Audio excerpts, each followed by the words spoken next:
Hello and welcome to Reel World Archaeology. In this series we cast an archaeologist's eye over film and cinema and their portrayal of historical events and also historical figures and characters.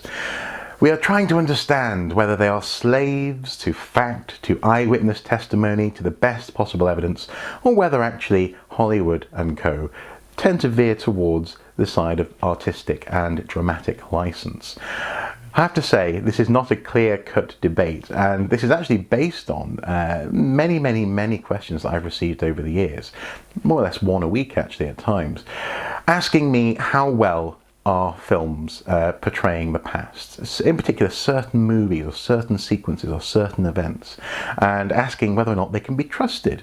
Now this is interesting because actually the power of cinema is such that historical events, when they are put onto celluloid or into digital media or whatever, when they're portrayed in the cinema, they enter our minds, our collective psyche as it were, our consciousness, as being almost real. So for example, the apparent sack of York by William Wallace as portrayed in Braveheart, that didn't actually happen, and yet for many people that is a historical event now. William Wallace took York. He didn't really though, and so in some ways getting it right in film is very important.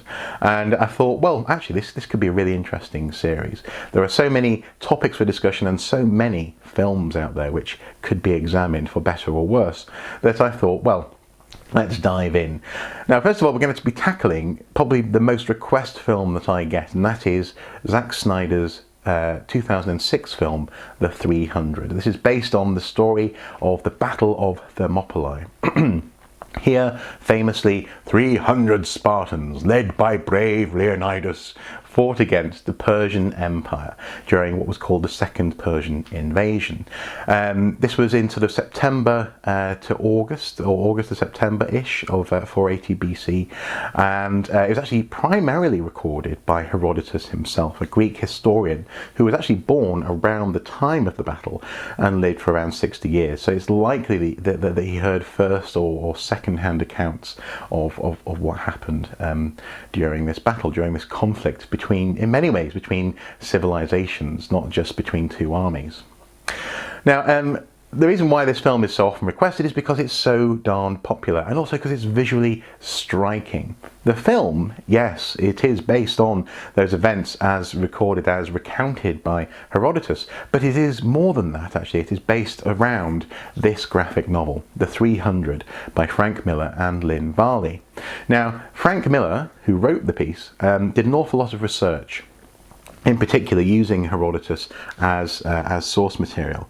So there are lots of good and bad points, I have to say, in this movie.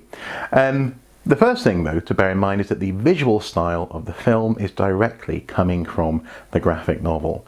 We'll come to this in a moment when we talk about armour, but essentially it is a dramatisation of a graphic novel, which is a dramatisation of a historical event, and therefore, as I say, there are good and bad points in the movie.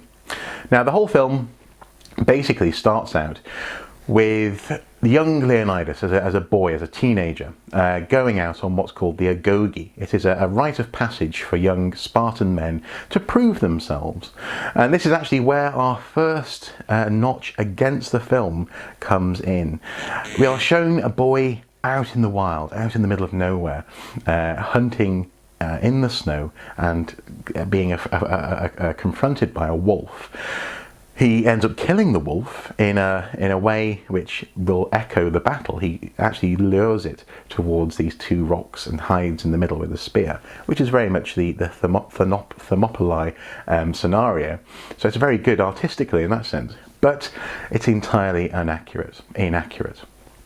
There's no way that actually at this time you'd have boys on their own wandering the countryside trying to become men. Actually, there were two reasons for this. First of all, if this person got into trouble which was not of their own making, never mind, you can be as strong as anyone out there, but if you fall down a hole, if you trap your leg under a boulder, If the weather just downright freezes you to death, then no one will know about it. So there's no safety net in that sense. But also as well, you're meant to be learning from people. And what we know of these rites of passage is that people were learning together. Young men, often guided by an older person, were training together to be better hunters. They would learn from the best in order to become the best. So that was probably the first major negative against this film, is the portrayal of this boy in the wilderness. No one knows how he is doing, and he has no help if he was to hurt or injure himself. Also, there's no one actually instructing him how to be a better hunter or warrior. It's a little bit unrealistic. That said though, a positive is actually the portrayal of the agogi. Young men and boys were actually training themselves to be better hunters, warriors, and also human beings. For example, you could steal during the agogi if you could get away with it. You're being taught to be stealthy, but if you were caught, you'd be harshly punished with a stick. When you're being punished with a stick, for example, you weren't allowed to show any pain. If you showed pain, that was a sign of weakness, and you would be, for example, further beaten. These things are realistic, but also actually in addition to this stuff that's portrayed in the film, there's actually the element of in the agogi being trained in dancing, being trained in to a certain extent things like music, musicality, and also being trained in debate and discussion. So being able to retort to someone quickly and in a witty way. That was very important for the Spartans. So that's a positive, at least in part. They do portray the agogi, this rite of passage, really rather well. So that's a good thing. Incidentally as well, in the film, Leonidas's coronation as king is nowhere near as triumphant as it's portrayed in the film. In reality, he actually inherited the throne because his brother went crazy and started eating himself. So Leonidas, even though he has a lion name, he has a proud and a very impressive sort of sounding heritage. He didn't inherit outright because of his childhood. He actually inherited because his brother went off the deep end. Now, a false-ish element, a sort of bad-ish point, is the portrayal of probably the film's most famous scene, and that is when Leonidas kicks a messenger down a well. The whole sort of, this is madness! Madness! This is Sparta! And he sort of kicks this guy down a well. Or down this sort of bottomless pit type thing. Now that actually didn't happen. Xerxes, the leader of the Persians, deliberately didn't send a messenger to Sparta in this instance. But the reason why he didn't do it is because it had happened in the past. So that's both a positive and a negative. They're showing something real, but it didn't happen in this instance. So I'm going to give a notch on both sides for that. It's both good and bad. Now, a big no-no though, a big sort of sin, as it were, committed by this film is its portrayal of, I suppose, the central problem being the absence of the king in Sparta. When the king leaves, a big plot point in the movie is that his queen is left behind as a sole voice in support of her husband and his brave 300 bodyguards. She is fighting against a senate of old, crusty men led by a slimy younger man, and that simply would not have happened. Spartan society actually had, by design, 2 kings at any one point. There were 28 senators, as it were, and then 2 kings. And the reason for this is because if one king was off campaigning, another king could stay behind and be in charge of society. This meant that actually this sort of scenario couldn't happen. You couldn't have a king being undermined by slimy people back in Sparta because his partner, hopefully his partner king, would have his back.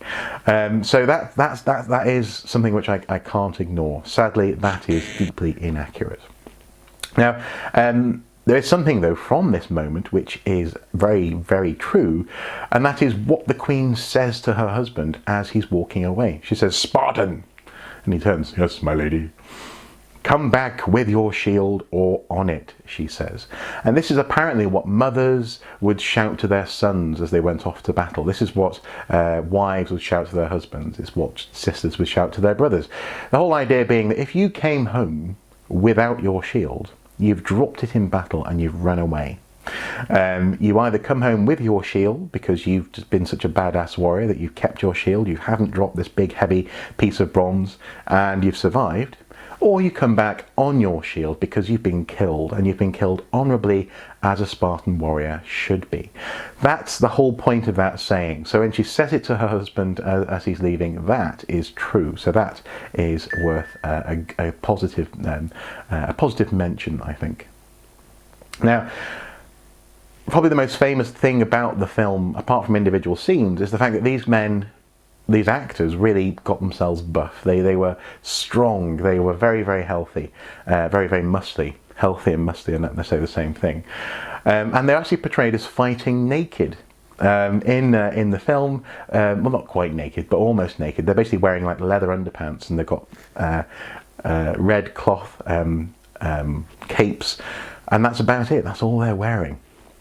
That isn't true. Sadly, that's false. It's cool, but it's false. We actually know that the Spartans would complain about having to wear armour. They'd probably like to fight without armour, but they had people carrying it for them. They had sort of slaves who would carry their bronze or iron, chest plates and this kind of thing, and they put them on at the last minute and then go into battle. They would not fight pretty much in the nude. That said, though, this idea of the body beautiful, this idea of men both enjoying their own bodies but also supporting each other in being healthy and maybe even enjoying each other's bodies, as it were, as men together often do, sort of lots of backside slapping, this kind of thing. So I've heard. This thing is that's actually real.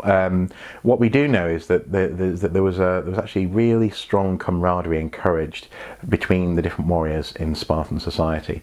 Sometimes this would actually stray into being more or less romantic with each other. But it would definitely, to people on the outside, look strange. And actually we know that Xerxes, before the big battle kicked off, this sort of 3-day-long battle, he sent a scout out who spotted the Spartans getting ready for battle by combing their long hair, sort of doing calisthenic exercises, really tending to their bodies, massages and this kind of thing. And that was seen as really, really strange. But that's because these guys, they were continuing the heroic tradition of Hercules.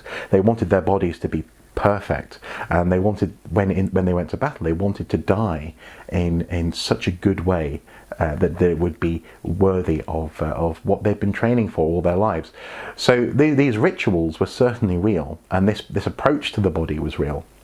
But they definitely fought with armour in battle.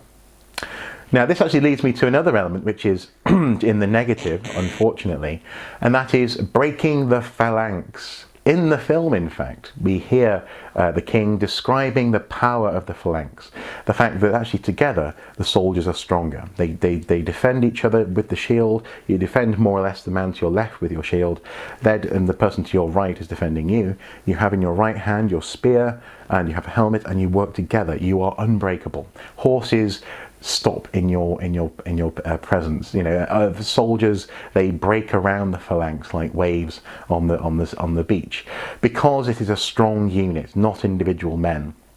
Now, in the film, Leonidas in particular breaks away from the phalanx with this big, long, extended, slow motion scene where he's chucking people over his shoulder, stabbing people with a spear, just whacking them, being really, really strong, really, really cool, really, really heroic, and really, really unrealistic. They wouldn't have broken the phalanx. That's not how they were taught to fight. That said, though, and this is where maybe the film deserves a balancing tick to this, is that is sort of how they wanted you to think of them. If you look at, say, red figure wear from ancient Greece, warriors and their heroism was actually portrayed as an individual pursuit. They were portrayed in these amazing poses, almost like they're in slow motion. So in some ways, actually, the filmic portrayal of breaking of the phalanx is something which was deeply ingrained in how the Spartans wanted you to think of them, how they wanted to be portrayed to the rest of the world. And therefore, maybe it's not such a bad thing that you do see these poses, these sort of slow motion moments in the film, because actually that's what you see on the side of pots. Now, there is an inaccuracy where you see Leonidas and Xerxes, the two kings, the king and the emperor, or the king of gods or whatever, god of kings. They are talking face to face, and he's eating an apple during this conversation. That apparently never happened. So that's a negative. But a positive, or two positives in fact, come from direct quotes from Greeks talking, or Spartans talking to Persians. One quote in particular is when the Persians say, "Spartans, lay down your weapons," and you get the retort from Leonidas, "Persians, come and get them." That apparently was in fact said. The quote was "molon labe," or lebe. I don't quite know how to pronounce it, to be honest, sorry.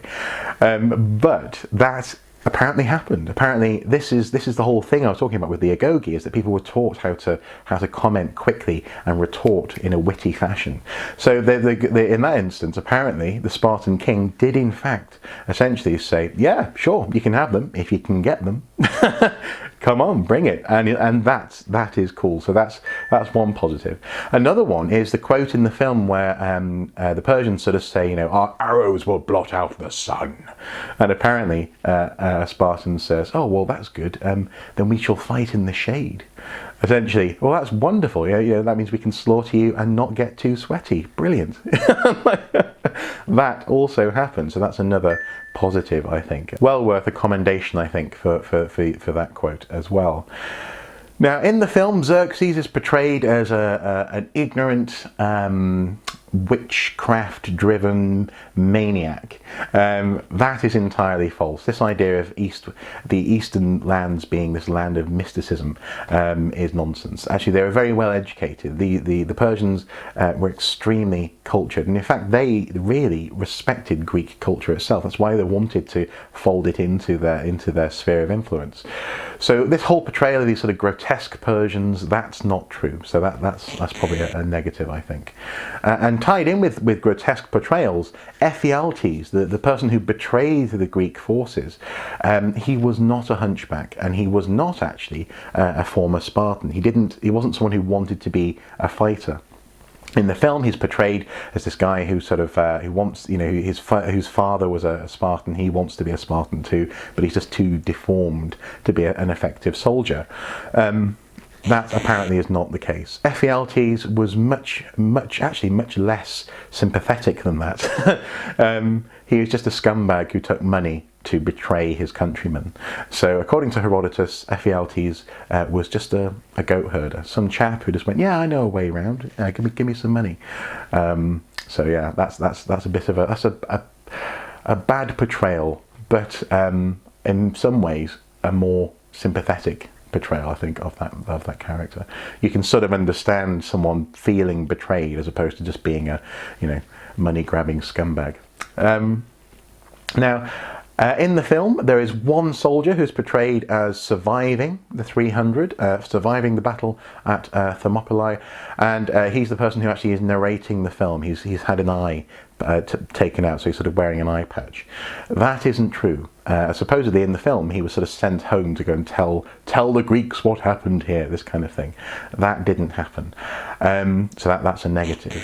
But I'll give it a positive, because they are actually referring probably to a real character.